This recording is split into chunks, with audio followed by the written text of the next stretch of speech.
நல்லது. பிரியமான சகோதர சகோதரிகளே, மீண்டுமாக உங்கள் அனைவரையும் அருள்நாதர் இயேசு கிறிஸ்துவின் நாமத்திலும் ஜீவோடி திருச்சபையினுடைய அன்பர்பன் ஐக்கியம் சார்பாகவும் அன்போடு வாழ்த்தி வரவேற்றுக் கொள்கிறேன். இந்த நாளிலும் கூட நாங்கள் நல்ல ஒரு ஆராதனையை தேவ சமூகத்திலே ஆராதித்து தன்னுடைய நாமத்தை மகிமைப்படுத்தினோம். அதனோடு கூட கர்த்தருடைய வார்த்தையை நாங்கள் தியானத்துக்கு எடுத்துக்கொள்வோம். தியானத்துக்கு ஆதாரமாய் நாங்கள் எடுத்துக்கொள்வோம் பிலிப்பியர் 1:29. பவுலடிகள் பிலிப்பியருக்கு எழுதின நிருபத்தினுடைய 1வது அதிகாரம் 29வது வசனத்தை நாங்கள் வாசிப்போம். ஏனெனில் கிறிஸ்துவனிடத்தில் விசுவாசிக்கிறதுக்கு மாத்திரமல்ல, அவர் நிமித்தமாக பாடுபடுகிறதுக்கும் உங்களுக்கு அருளப்பட்டிருக்கிறது. ஆமென். அன்பான தகப்பனே, அப்பா, இந்த வேளையிலும் கூட இந்த வார்த்தைக்கு நேராக என்னையும் சபையாரையும் தாழ்த்துகிறேன் ராஜா. உங்களுடைய பரிசுத்த ஆவியானவர் தாமே இந்த வார்த்தையின் வேலையை பொறுப்பேற்றுக் கொள்ளும்.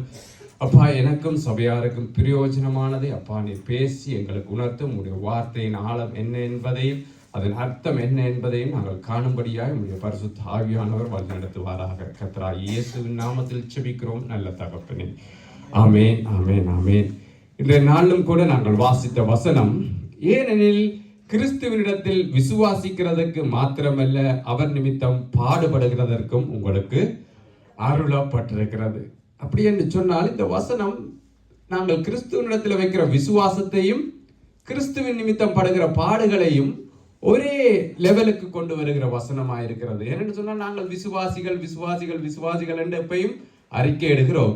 ஆனால் பவுலடிகள் என்ன சொல்லுகிறார் என்று சொன்னால், பிலிப்பியருக்கு எழுதும் போது விசுவாசிக்கிறதுக்கு மாத்திரமல்ல, பாடுபடுகிறதற்கும் உங்களுக்கு அருளப்பட்டிருக்கிறது. விசுவாசிக்கிறதற்கும் உங்களுக்கு அருளப்பட்டிருக்கிறது. விசுவாசம் நாங்கள் எங்களுடைய கிரியைகளினால விசுவாசித்தோமா? இல்லை, தேவனுடைய அந்த அருளினால நாங்கள் விசுவாசித்தோம். அதே போல பாடுகளும் தேவனுடைய அருளாக எங்களுக்கு கிடைக்கிறது என்பதை பவுலடிகள் எழுதுகிறார்.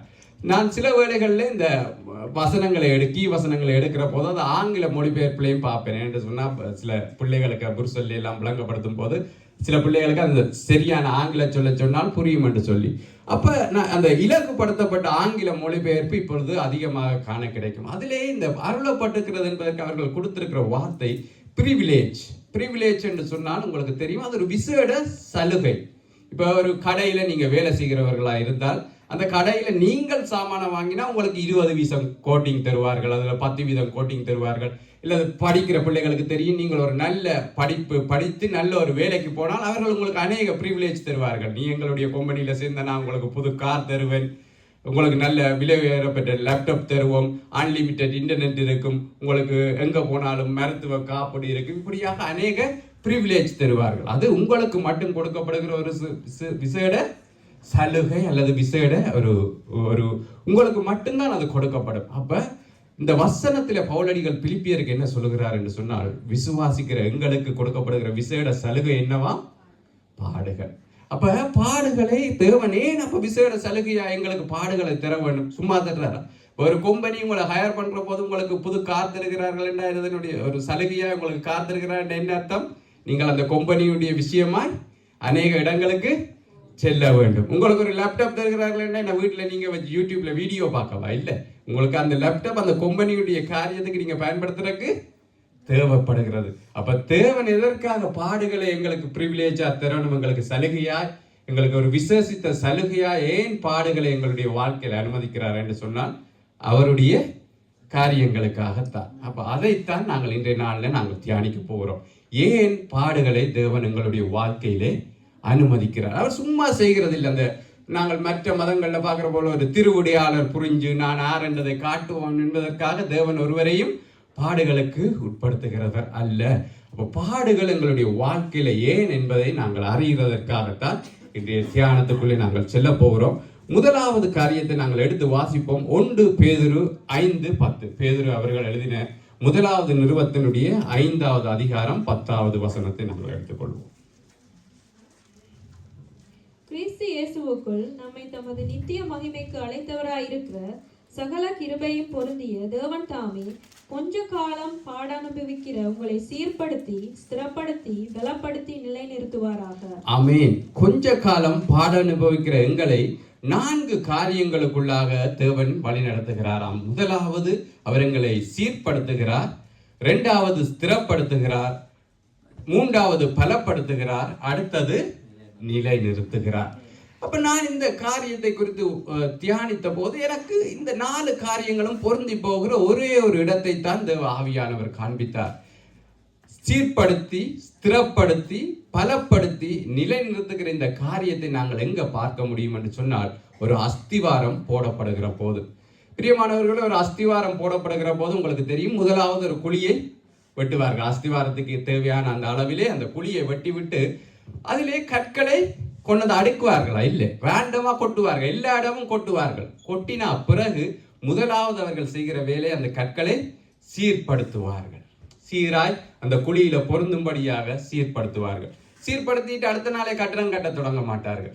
சீர்படுத்தப்பட்ட அந்த கற்களை அடித்து இறுக்கி ஸ்திரப்படுத்துவார்கள். அது விலகாத படிக்கு அந்த கற்களை எல்லாமே ஸ்திரப்படுத்தி வைப்பார்கள்.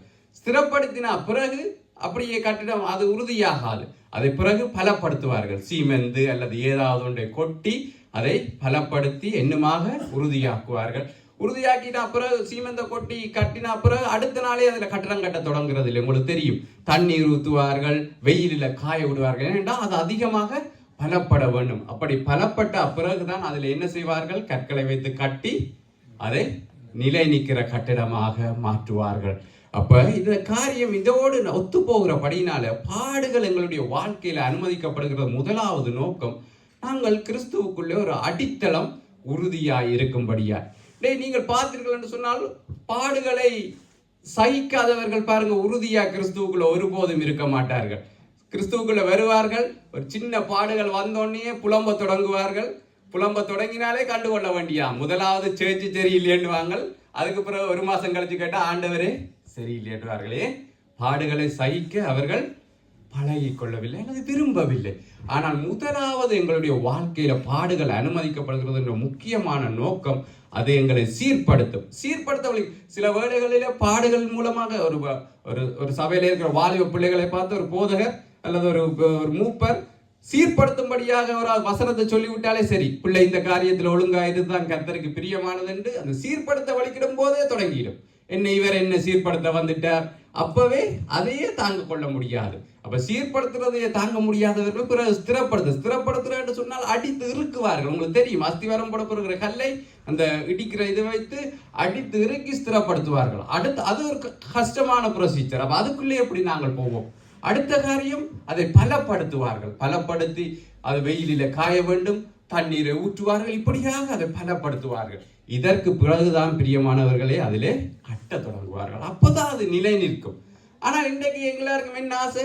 உடனடியாக எல்லாத்தையும் கொட்டி போட்டு அப்படியே கட்டி எழுப்பணும் என்று சொல்லி. அப்ப இந்த முதல் 3 காரியத்தையும் நாங்கள் பொறுமையோடு சகிக்காமல் போனால், இந்த 3 காரியங்களிலும் பெறுகிற பாடுகளை நாங்கள் பொறுமையோடு சகிக்காமல் போனோமாக இருந்தால், நாங்கள் கட்டி எழுப்பப்படாதவர்களாய் போய்விடுவோம். தேவ சமூகத்தில் நிலை நிற்க முடியாதவர்களாய் போய்விடுவோம். ஆகவே முதலாவது எங்களுடைய வாழ்க்கையில பாடுகள் ஏன் அனுமதிக்கப்படுகிறது என்று சொன்னால், கிறிஸ்தவ வாழ்க்கையில நாங்கள் ஒரு நிலையான அஸ்திவாரத்தை போடும்படியாக. அது இல்லையென்று சொன்னால், அது முதலாவது சேர்ச்சை விட்டு போயிடுவாங்க. நிலையான அஸ்திவாரம் இல்லையென்று சொன்னால் சேர்ச்சை விட்டு சேர்ச், அங்க இங்க, அடுத்தது ஆண்டவரை விட்டு போவார்கள். முதலாவது சேர்ச்சை விட்டு போறார்கள் என்று சொன்னால் அதனுடைய அடுத்த கட்டம் ஆண்டவரை விட்டு போறார்கள் என்று சொன்னால் ஆண்டவருக்குள்ள இருக்கிறவன் முதலாவது சபையில ஸ்திரப்படுப்பான், சபையில அவன் பலப்பட்டிருப்பான், சபையில அவன் சீர்பொருந்தி இருப்பான். சபையில இந்த காரியங்களுக்குள்ள உடன்படாதவர்கள் கர்த்தராகிய இயேசு கிறிஸ்துவினுடைய ராஜ்யத்துக்குள்ளேயும் உடன்பட மாட்டார்கள். பிரியமானவர்கள், எனவே முதலாவது எங்களுடைய வாழ்க்கையில ஏன் பாடுகள் என்று சொன்னால், நிலையான அஸ்திவாரம் எங்களுக்கு வேணும் என்று சொன்னால் நாங்கள் பாடுகளை சகித்துத்தான் ஆக வேண்டும். சரி, இப்ப நீங்க கேட்கலாம், நாங்கள் 25 வருஷமா நிலையான அஸ்திவாரம் இல்லாமையா இருக்கிறோம், 30 வருஷமா இருக்கிறோம், 40 வருஷமா இருக்கிறோம், இத்தனை வருஷங்களாக கிறிஸ்தவ ஜீவியத்துல என்ன பார்த்து இப்ப நீ தான் சின்ன படியன், நாங்கள் அப்படியோ, எங்களுக்கு நிலையான அஸ்திவாரம் இல்லாமையா நாங்க இருக்கிறோம் என்று சொல்லி கேட்கலாம். வேறு காரியங்களும் உண்டு. முதலாவது தேவன் உங்களை பாடுகளுக்கு உட்படுத்தி நிலையான அஸ்திவாரத்தை காண்பிக்க விரும்புகிறார். அடுத்தது என்ன காரியம், ஏன் எங்களுடைய வாழ்க்கையில பாடுகள் என்பதை காண நாங்கள் எடுத்து வாசிப்போம். யோபு 2ஆம் அதிகாரம் 3 தொடக்கம் 6 வரையிலுமான வசனங்களை. யோபு 2ஆம் அதிகாரம் 3 தொடக்கம் 6 வரையிலுமான வசனங்களை. அப்பொழுது கர்த்தர் சாத்தானை நோக்கி, நீ என் தாசனாகிய யோபின் மேல் கவனம் வைத்தாயோ? உத்தமனும் சன்மார்க்கனும் தேவனுக்கு பயந்து பொல்லாப்புக்கு விலகுறவுமான மனுஷனாகிய அவனைப் போல பூமியில் ஒருவனும் இல்லை. முகாந்திரம் இல்லாமல் அவனை நிர்மூலமாக்கும்படி நீ என்னை ஏவின பொழுதும் அவன் இன்னும் தன் உத்தமத்திலே உறுதியாய் நிற்கிறான் என்றார். சாத்தான் கர்த்தருக்கு பிரதியுத்தரமாக, தோளுக்கு பதிலாக தோளையும் தன் ஜீவனுக்கு பதிலாக தனக்கு உண்டான எல்லாவற்றையும் மனுஷன் கொடுத்து விடுவான். ஆனாலும் நீர் உம்முடைய கையை நீட்டி அவன் எலும்பையும் அவன் மாம்சத்தையும் தொடுவீரானால் அப்பொழுது அவன் உமது முகத்துக்கு எதிரே உம்மை தூஷிக்கிறானோ பாரும் என்றான். அப்பொழுது கர்த்தர் சாத்தானை நோக்கி, இதோ அவன் உன் கையில் இருக்கிறான், ஆகிலும் அவன் பிராணனை மாத்திரம் தப்பவிடு என்றார். ஆமென். சரி, ஓகே, கவனமா கேளுங்க. நான் இது யோபுவினுடைய கதை தெரியாதவர்கள் யாரும் சபையிலே இருக்க வாய்ப்பில்லை. இருந்தாலும் நான் மறுபடியும் உங்களுக்கு யோபுவினுடைய கதையை சொல்லிட்டு நான் தான் உங்களிடத்த ஒரு கேள்வி கேட்க போறேன். கவலைப்படாதீங்க, விடையும் தருவேன். சரியான விடை எது என்பதை நீங்க தான் சொல்ல போறீங்க. யோபு என்கின்ற ஒரு பக்தன் இருந்தான். அவன் ஒரு நல்ல மனுஷனா இருந்தான். ஒரு நாள் தேவ சமூகத்திலே பிசாசானவன் காணப்பட்டான். அப்பொழுது ஆண்டவர் அவனிடத்துல கேட்கிறார், நீ யோபுவின் மேல கவனம் வைத்தியோ? அவன் சன்மார்க்கனும் உத்தமனும் கர்த்தருக்கு பயப்படுகிற மனுஷனுமா இருக்கிறான் என்று சொல்லி யோபுவை குறித்து கர்த்தர் ஒரு நல்ல சர்டிபிகேட்டை கொடுத்தார். அப்ப பிசாசு என்ன சொன்னான் என்று சொன்னால், அவன் சும்மாவா அம்மா கும்பிடுறான், நீர் அவனுக்கு உண்டான எல்லாவற்றிலையும் ஆசீர்வாதம் கட்டளையிட்டு வைத்திருக்கிறீர், அதை எல்லாமே பாதுகாப்பாக அவனை நிலவரப்படுத்தி வைத்திருக்கிறீர், அவனுக்குரிய எல்லாவற்றையும் சுத்தி நீர் வேலி அடைத்து வைத்திருக்கிறீர், அதானதான் அவன் நீர் அவனை ஆசீர்வதித்திருக்கிறபடினாலதான் அவன் உண்மையில பக்தியா இருக்கிறான் என்று சொன்னான். அப்பொழுது ஆண்டவர் சொன்னார், சரி நீ அப்படி சொல்றியா, பரவாயில்லை, நீ யோபுவுக்கு உண்டான எல்லாவற்றையும் தொடுகிறதுக்கு உனக்கு நான் அதிகாரத்தை தருகிறேன், ஆனாலும் அவனுடைய சரீரத்தை நீ தொடாது என்று சொன்னான். 1ஆம் அதிகாரத்தில் இதை நாங்கள் வாசிக்கலாம். அப்ப யோபு பிசாசு உடனடியா என்ன செய்தான் என்று சொன்னால், யோபுவுக்கு உண்டான எல்லாவற்றையும் நிர்மூலப்படுத்தி போட்டான். ஒரே நாளிலே அவனுடைய ஆடு மாடுகள் ஒட்டகங்கள் அவனுடைய வேலைக்காரர்கள் எல்லாருமே அப்படியே இழந்து போய் நிற்கிற வேளையிலே 10 பிள்ளைகள் அவனுக்கு இருந்தார்கள். அந்த 10 பிள்ளைகளும் ஒரே விபத்தில் ஒரு வீடு இடிந்து விழுந்து அந்த 10 பிள்ளைகளும் மரித்து போய்விட்டார்கள். இதற்கு பிறகாகத்தான் நாங்கள் 2ஆம் அதிகாரத்தில் வாசிக்கிறோம். மறுபடியும் பிசாசுக்கும் ஆண்டவருக்குமான ஒரு சம்பாஷணை நடக்கிறது. அப்பொழுதும் ஆண்டவர் கேட்கிறார், நீ யோபுவில கவனம் வைத்தியா? நீ சொன்னியே ஆசீர்வாதத்தை எல்லாம் எடுத்து போட்டால் அவன் என்னை மறுதளிப்பான் என்று, ஆனாலும் அவன் மறுதளிக்காமல் தன்னுடைய உத்தமத்துல நிற்கிறானே என்று சொல்லி அவனுக்கு நீ தேவையில்லாம என்ன தூண்டி விட்டு அவனை இப்படியான ஒரு நிலைமைக்கு கொண்டு வந்துட்டா என்ற போது பிசாசு, ஓ ஆண்டவரை நான் செய்தது பிழைதான் என்று சொன்னானா? இல்லை. உடனடியாக அவன் சொன்னான் என்று சொன்னா, மனுஷன் தனக்குள்ளான ஆசீர்வாதத்தை எல்லாம் எடுத்தாலும் அவனுக்கு அதை பற்றி ஒரு கவலை இல்லை, ஏனென்றா சம்பாதிக்கலாம் என்ற நம்பிக்கை அவனுக்குள்ள இருக்கும். ஆனால் நீர் அவனுடைய சரீரத்தை தொட்டு பாருங்க, ஒரு சரீரத்தில் ஒரு வியாதியை கொடுத்து அவனை பலவீனப்படுத்துகிற போது அவன் நிச்சயமாய் உண்மை தூசிப்பான் என்று சொன்னான். இப்போ ஆண்டவர் சொல்லுகிறார், சரி பரவாயில்லை, நீ அப்படி சொல்றியா, யோபுவினுடைய சரீரத்தில் தொடுகிறதுக்கு உனக்கு நான் எல்லா அதிகாரத்தையும் தருகிறேன், நான் அவனுடைய உயிரை ஒன்றும் செய்து விடாதே என்று சொல்லி ஆண்டவர் சொன்னார். சரி, இந்த கதை வடிவா கேட்டுட்டீங்க தானே நீங்க. இந்த சம்பவம் உங்களுக்கு ஏற்கனவே தெரிந்ததுதான். யோபுவை ஆண்டவர் ஏன் பிசாசினிடத்தில் சோதிக்கும்படியாக ஒப்பு கொடுத்தார்? நான் 3 ஆப்ஷன் தரேன், அதுல நீங்கள் ஏதாவது சரியானதை செலக்ட் பண்ணிக்கொள்ளுங்க. முதலாவது ஆப்ஷன் நான் தருகிறேன், யோபுவை ஆண்டவர் அவனுடைய தப்பு நிமித்தமாய் தண்டிக்க விரும்பினார். அவன் செய்த பாவத்தின் நிமித்தமாய் யோபுவுக்கு தண்டனை கிடைத்தே ஆக வேண்டும் என்பதன் காரணமாகத்தான் யோபுவை ஆண்டவர் பிசாசினிடத்தில் சோதிக்கும்படியாக ஒப்பு கொடுத்தார் என்பது முதலாவது விடை. 2வது விடை நான் தருகிறேன், யோபுவை குறித்து கர்த்தருக்கு எந்த அக்கறையும் இல்லை, அவனுக்கு கேடு கெட்டு போனாலும் கர்த்தருக்கு அதை பற்றி ஒரு கவலையும் இல்லை என்றபடினால யோபுவை அவர் சோதனைக்கு ஒப்பு கொடுத்தார். 3வது பதில் நான் தருகிறேன், யோபுவின் மேலே கர்த்தர் அதீதமான நம்பிக்கை வைத்தார். அவன் எந்த சூழ்நிலையிலும் என்னை மறுதளிக்க மாட்டான் என்று கர்த்தர் யோபுவை குறித்து நம்பினபடினாலே அவர் அவனை சோதனைக்கு உட்படுத்தினார். நீங்க இந்த 3ல் எந்த விடைய முதலாவது என்கிறவர்கள், 2வது என்கிறவர்கள், 3வது என்கிறவர்கள், 3வது என்கிறவர்கள்? ஓகே, எல்லாரும் நீங்க 3வது என்று தான் சொல்றீங்க. அப்ப நான் இப்ப என்ன கேட்கிறேன்னு சொன்னால், உங்களுடைய சபையில இருக்கிற உங்களுக்கு தெரிந்த ஒரு சகோதரன் அதிகமான பாடுகளுக்கு உட்படும் போது நீங்கள் அவரை குறித்து என்ன சொல்லுகிறீர்கள்? யாராவது சொன்னீங்களா, கர்த்தர் அவனை நம்பினபடினால அவனை இந்த பாடுகளுக்குள்ள உட்படுத்துறாரு என்று யாரை குறித்தாவது நீங்க சொல்லி இருக்கிறீங்களா? எங்களுடைய மனதில் நாங்கள் சிந்திச்சிருக்கிறோமா? இல்ல, அவர் செய்த பாவத்து நிமித்தம் தான். ஏன்னா தெரியும், அப்பவே அவர் இந்த வேலை செய்ததுக்கு கர்த்தர் இன்றைக்கோ ஒரு நாளைக்கு அவரை போட்டு புலப்பாருன்னு எனக்கு தெரியும், இப்ப அனுபவிக்கிறார். அப்படி இல்லைன்னு சொன்னால் அவரை கர்த்தர் கைவிட்டுட்டார். இயேசுக்கே சொன்னாங்க, இயேசு சிலுவையில தொங்கின போது என்ன சொன்னான்? தேவனிடத்தில் அவனுக்கு ரட்சிப்பு இல்லை, கர்த்தர் அவனை கைவிட்டார் என்று ஆண்டவரையே பார்த்து சொன்னாங்க. அதே போல நாங்களும் சில பேரை பார்த்து சொல்றோம், கர்த்தரிடத்தில் அவனுக்கு ரட்சிப்பு இல்லை. ஆனால் பிரியமானவர்களே, உண்மையான காரணம் ஜோபுனுடைய இத்தனை பாடுகளுக்கும் என்ன காரணம்? தேவன் அவன் மேல அதீதமான நம்பிக்கை வைத்தார். அப்ப தேவன் எங்களை பாடுகளுக்கு உட்படுத்துகிற முக்கியமான இன்னொரு காரணம், தேவன் அதிகமாக எங்களை நம்புகிறார். அவருக்கென்று நாங்கள் எழுந்து பிரகாசிப்போம், எந்த சூழ்நிலையும் அவருக்காக நாங்கள் நிற்போம் என்று தேவன் நம்புகிறபடினால்தான் எங்களுக்கு பாடுகள். பிரியமானவர்களே, வானமண்டலங்களின் யுத்தத்தை யோபுவுக்கு எதுவுமே தெரியாது. ஏன்னா யோபுவின் காலத்துல வேதம் இல்லவே இல்லை.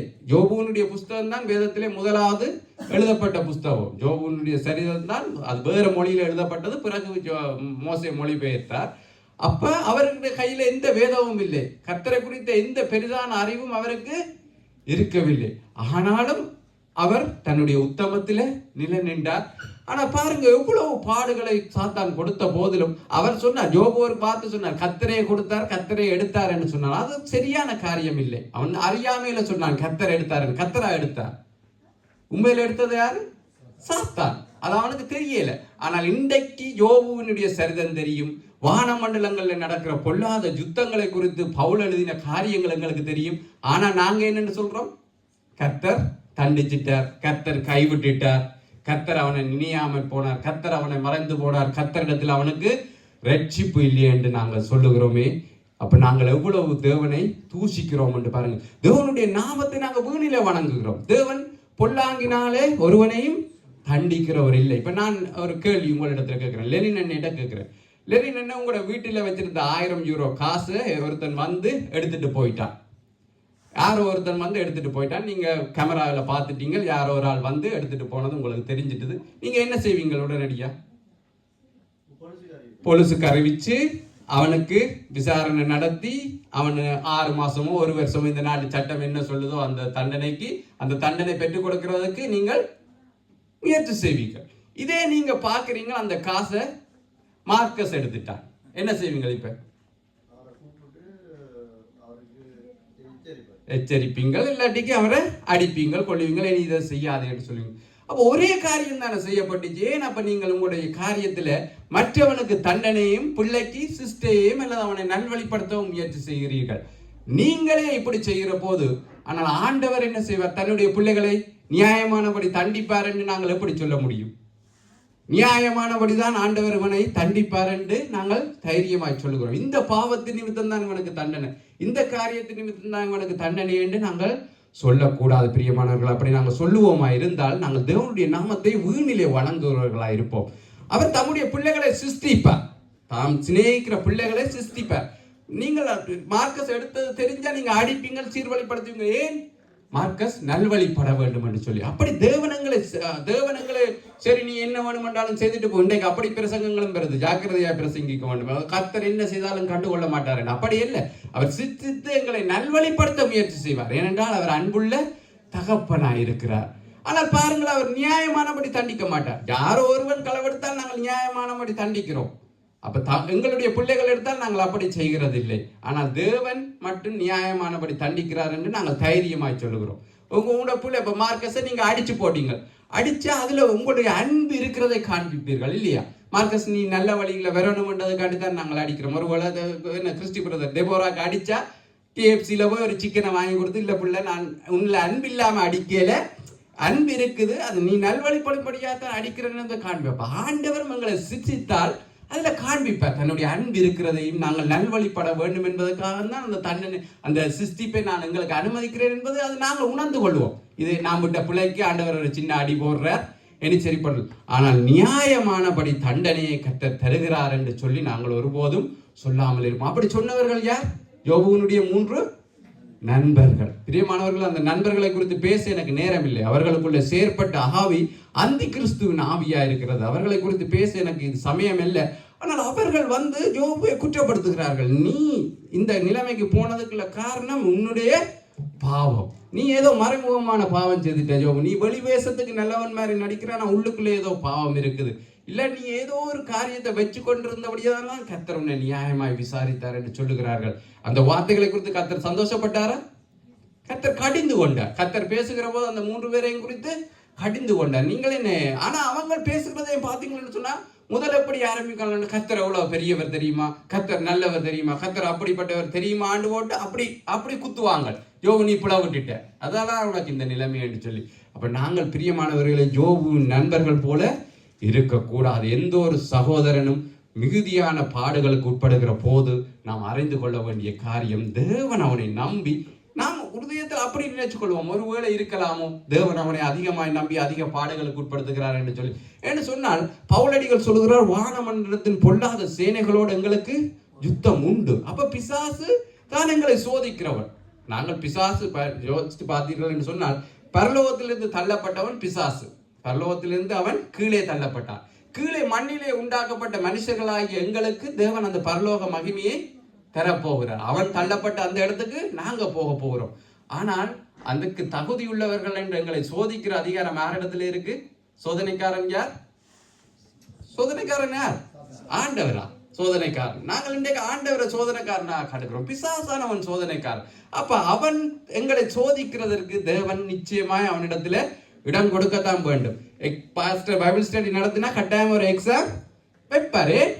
யார் அதை படிச்சிருக்கிறாங்கன்றது அப்பதான் யார் தகுதி உள்ள அப்பதான் கண்டுபிடிக்க முடியும் பிரியமா. அப்ப சோதனைக்காரன் வசமாய் நாங்கள் கொடுக்கப்படுகிறோம் என்று சொன்னால் அப்ப தேவன் எங்களை நம்புகிறார். ஓகே, இப்பவன் டெஸ்ட்டுக்கு ரெடி.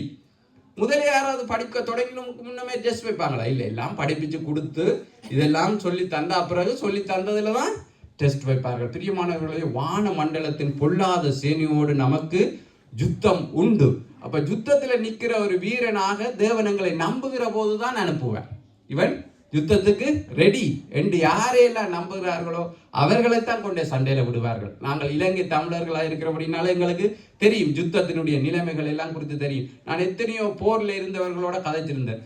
யுத்தத்தை பற்றி அவர்கள் சந்தோஷமா சொல்லுவார்கள், நான் இந்த சண்டையில இருந்தேன், இந்த சண்டையில பட்ட காயம்தான் இது அப்படி என்று சொல்லி. ஒரு யுத்த வீரனுக்கு யுத்த களம்தான் பெருமை. இந்த யுத்தத்தில எல்லாம் நான் இருந்தேன் என்று சொல்லுகிறது ஒரு பெருமை. அப்ப நாங்களும் பாடுகளுக்கு உட்படுகிறோம் என்று சொன்னால் தேவன் எங்களை நம்பி தம்முடைய யுத்தத்தில ஈடுபடுத்தி வைத்திருக்கிறார் என்பதை நாங்கள் அறிய வேண்டும். யார் தகுதி உள்ளவனாக போய் ராணுவத்தில் சேர்ந்த உடனே உங்களை யுத்தத்துக்கு கொண்டே விடுவாங்களா? இந்த உத்வகத்துக்கு கொண்டு போகணும் இல்லை, முதல்ல ட்ரைனிங் கொடுப்பார்கள். அப்ப ட்ரைனிங்ல யார் தேறினவனாக காணுகிறானோ அவனைத்தான் கொண்டே யுத்தத்தில் விடுவார்கள். அப்ப தேவன் உங்களை நம்புகிறதற்கு நீங்கள் தேறினவர்கள் என்று அவர் நம்புகிறார். நீங்கள் இந்த யுத்தத்தில நிலை நிற்பீர்கள் என்று நம்புகிறார். பெரிதான பாடுகளுக்குள்ளே உங்களை தேவன் உட்படுத்துகிறதுக்கு ஒரே ஒரு காரணம் தான் உண்டு பிரியமானவர்களே, அவர் உங்கள் மேல வைத்த நம்பிக்கை. ஒரு நாளும் சொல்லாமல் இருங்கள், தேவன் நியாயமானபடி தண்டிக்கிறார் என்று சொல்லி. ஏனென்று சொன்னால் நாங்களே தண்டிக்க உங்களுடைய பிள்ளைகளை, அதான் ஆண்டவர் சொன்னார், பொல்லாத மனுஷராகிய நீங்களே உங்கள் பிள்ளைகளுக்கு நல்ல ஈவுகளை கொடுப்பீங்களே. அப்ப ஆனா பரமபிதாவை தம்முடைய ஒரே பேரான குமாரனை கொடுத்த அந்த நல்ல தேவனை நாங்க குற்றப்படுத்துகிறோம். கர்த்தர் அவனை தண்டிச்சிட்டார், கர்த்தர் அவரை கைவிட்டுட்டார் என்று சொல்லி மிகுந்த ஜாக்கிரதையாக நாங்கள் இருக்க வேண்டும். 2வது, எங்களுடைய வாழ்க்கையில பாடுகள் அனுமதிக்கப்படுகிறதுக்குரிய முக்கியமான காரியம் தேவன் எங்கள் மேல் வைத்த நம்பிக்கையா இருக்கிறது. 3வது காரியத்தை எடுத்து வாசிப்போம். யோவான் 21ஆம் அதிகாரம் 19வது வசனம். யோவானுடைய சுவிசேஷ புத்தகத்தினுடைய 21ஆம் அதிகாரம் 19வது வசனத்தை நாங்கள் வாசிப்போம். இன்ன விதமாக மரணத்தினாலே அவன் தேவனை மகிமைப்படுத்த போகிறான் என்பதை குறிக்கும்படியாக இப்படி சொன்னார். அவர் இதை சொல்லிய பின்பு அவனை நோக்கி என்னை பின்பற்றி வா என்றார். ஆமென். இன்ன விதமான மரணத்தினாலே அவன் தேவனை மகிமைப்படுத்துவானாம். இதற்கு முதலும் நீங்கள் வாசித்தீர்கள் என்று சொன்னால் உங்களுக்கு தெரியும், பேதுருவை ஒரு பெரிதான ஊழியத்திற்கு தேவன் அழைக்கிறார். என்ன ஊழியம்? ஆண்டவராகிய இயேசு கிறிஸ்து இந்த பூமியிலிருந்து அவர் விடைபெற்று போகிறார், பரலோகத்துக்கு எடுத்துக்கொள்ளப்பட போகிறார். இப்பொழுது தன்னுடைய ஆடுகளை மேய்க்கிற அந்த பெரிதான பொறுப்பை யாரிடத்துல கொடுக்கிறார்? பேதுருவிடத்துல கொடுக்கிறார்.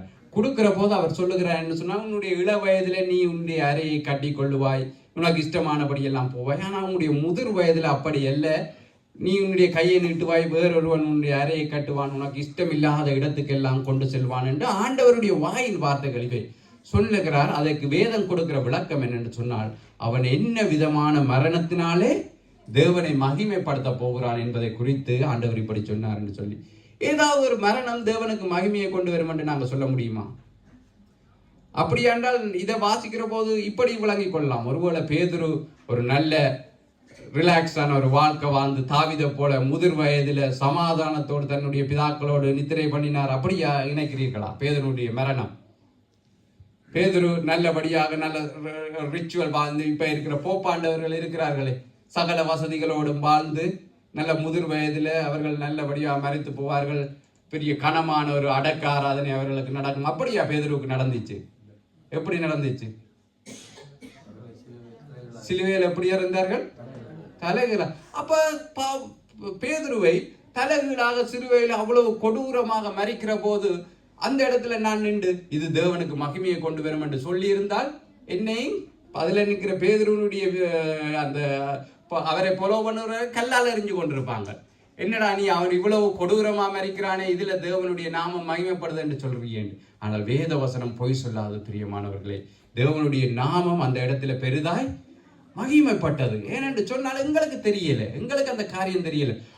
பேதுரு சொல்லுகிறார், உன்னை நாங்கள் சிலுவையில் அறைய போகிறோம் என்று தீர்க்கிற போது அவர் என்ன சொல்லுகிறார் என்று சொன்னால், என்னுடைய எஜமானை போல என்னுடைய ஆண்டவரை போல நீங்கள் என்னை நேராக சிலுவையில் அறையாதீர்கள், என்னை தலைகீழாக சிலுவையில் அறையுங்கள் என்று சொல்லி அவ்வளவான ஒரு கொடிதான மரணத்தை பேதுரு ஏற்றுக்கொண்டார். அந்த கொடிதான மரணம் என்னத்தையும் கொண்டு வந்துச்சு? தேவனுக்கு மகிமையை கொண்டு வந்துச்சு என்று சொல்லி வேதவசனம் சொல்லுது. இதை எப்படியாவது விளங்கப்படுத்த முடியுமா அந்த சூழ்நிலையில?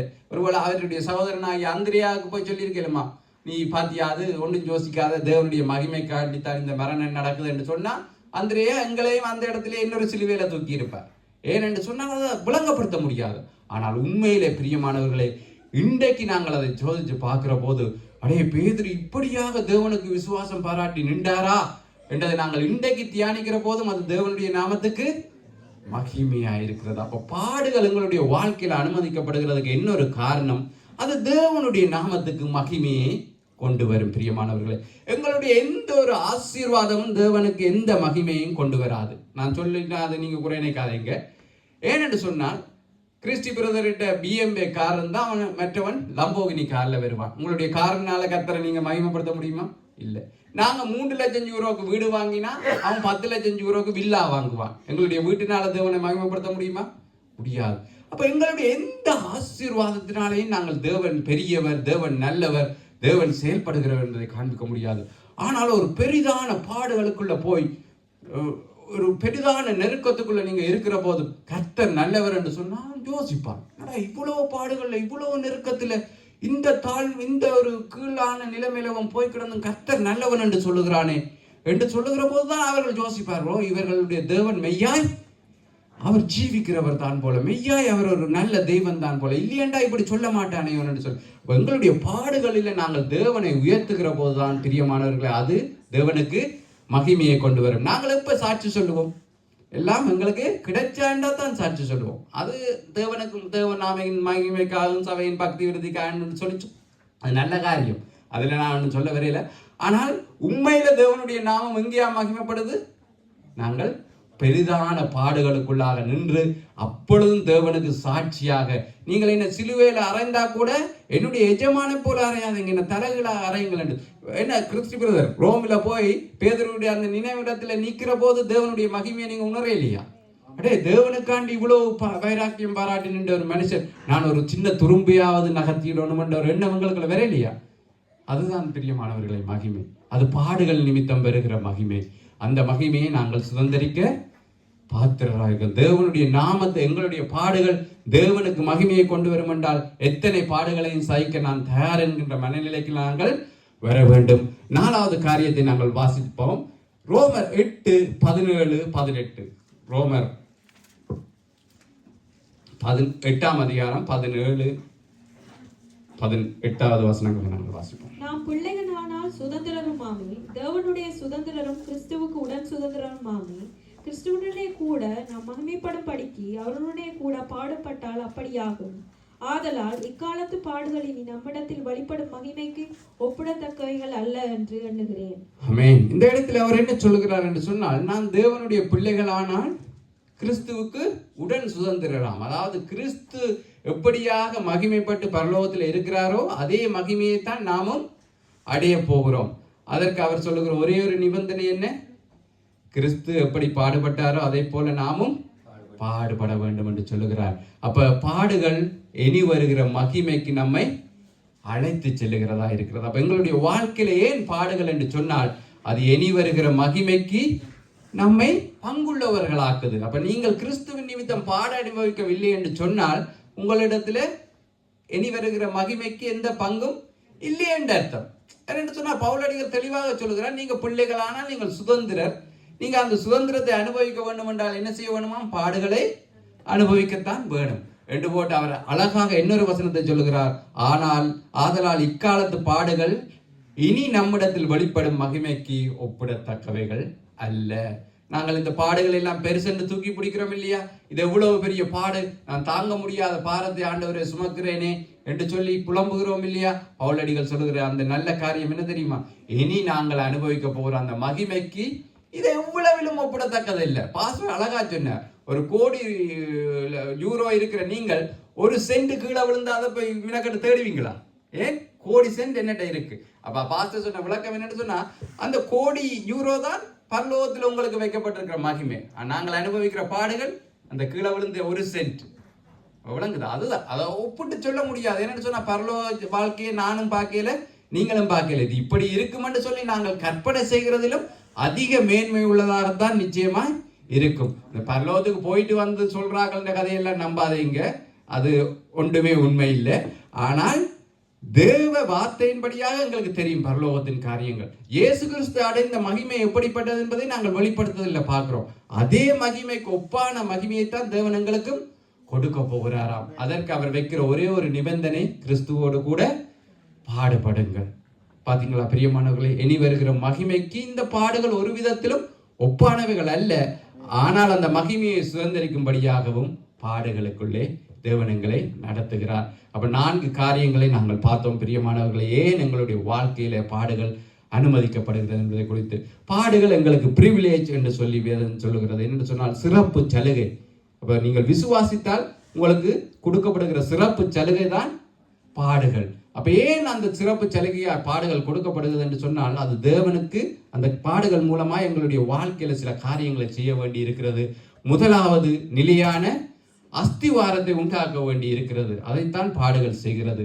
2வது, தேவன் எங்களை மேலே நம்பிக்கை வைத்து தேவன் எங்களை யுத்தத்தில் நிற்கிறவர்களாக கண்டு எங்களை தேவன் தகுதியுள்ளவர்களாக காண்கிறபடியினால்தான் எங்களுக்கு எங்களுடைய வாழ்க்கையில பாடுகள் அனுமதிக்கப்படுகிறது. அதைத்தான் நாங்கள் யோபுவினுடைய வாழ்க்கையில தரிசனமாய் காண்கிறோம். அது மட்டுமல்ல, 2வது காரியம் நாங்கள் 3வது காரியம் நாங்கள் பேதுருவினுடைய வாழ்க்கையில பார்க்கிறோம். எங்களுடைய வாழ்க்கையில ஏன் பாடுகள் என்று சொன்னால், அது தேவனுடைய நாமத்துக்கு மகிமையை கொண்டு வரும். தேவனுடைய நாமம் மகிமைப்பட வேண்டும் என்று சொன்னால் எங்களுடைய வாழ்க்கையில நாங்கள் பாடுகளை அனுபவிக்கத்தான் வேண்டி இருக்கிறது. 4வது காரியம் நாங்கள் பார்த்தோம், ஏன் எங்களுடைய வாழ்க்கையில பாடுகள் என்று சொன்னால், அது இனி வருகிற மகிமைக்கு எங்களை பங்குள்ளவர்களாக்குது. அப்ப இனி வருகிற மகிமை இப்பொழுது நாங்கள் அனுபவிக்கிற பாடுகளுக்கு எந்த விதத்திலும் ஒப்பிடக்கூடியவைகள் அல்ல. அந்த பெரிதான மகிமையை அனுபவிக்கும்படியாக இந்த உலகத்திலே நாங்கள் பாடுகளை அனுபவிக்கத்தான் வேண்டும். நாங்கள் எழுந்திருப்போம். இன்றைய நாள் வார்த்தைக்கு தேவனுடைய சமூகத்திலே நன்றி செலுத்துவோம். சகோதரன் உங்களை ஜெபத்துக்குள்ளே நடத்துவார்.